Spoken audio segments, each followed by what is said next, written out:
Now, sports from the FNBO Sports Desk. FNBO, the great big small bank.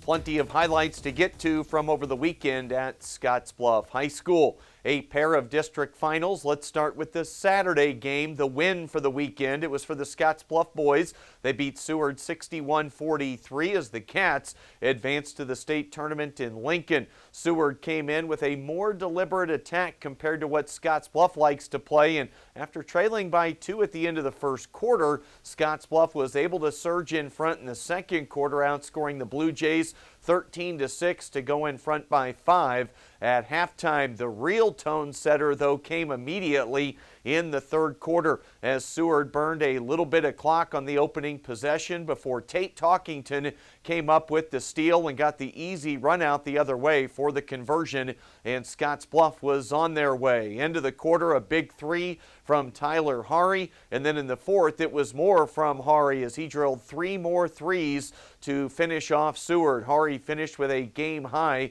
21 points, 16 of those coming in the second half. The Cats win it going away, and they advance to the state tournament for the 9th time in 11 years and the 11th time in the last 14 seasons. Then earlier in the weekend, how about one night prior, Friday night, a thriller that left the home team and the crowd a bit stunned. The Scottsbluff girls hosting Waverly for the right to advance to the state tourney. It was nip and tuck throughout in the first half with the two teams locked in a tight one. Scottsbluff led 23-22 at halftime. In the third quarter, Scottsbluff was able to get up by as many as 8 points, and it appeared they were well on their way. But then here came Paige Rodenslaben for Waverly. She scored all 10 of the Vikings' points in the third quarter, and it was tied at 32 heading to the fourth. With Waverly going in front coming down the stretch, then it was time for Scottsbluff senior Mariah Avila to step forward as she kept her squad in the game with a pair of 3s and 2 2s,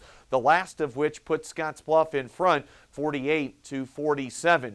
But then it was Rodenslaben once again coming forward to make the winning play. Watch this pass as she comes across half court. What a look from Rodenslaben. She gets it to Amelia Rourke in the opposite corner for the dagger 3 with time winding down. Scottsbluff, they would get one last possession. A Peyton Berta miss, an Avila miss, and then a foul. But the Berta free throw was long, and that was it. Waverly pulls the upset, keeping Scottsbluff home for the state tournament. Also on Friday night, it was Bridgeport advancing to the state tourney in C2 with a win over North Central. They look like they'll be a 3 seed in Lincoln. The Gearing girls, they play their Class B district final tomorrow night on the road at Norris. We'll have coverage on KMOR with Nate Rohr starting at 4:45. And both Cougar basketball teams in their respective Region 9 tournaments later this week.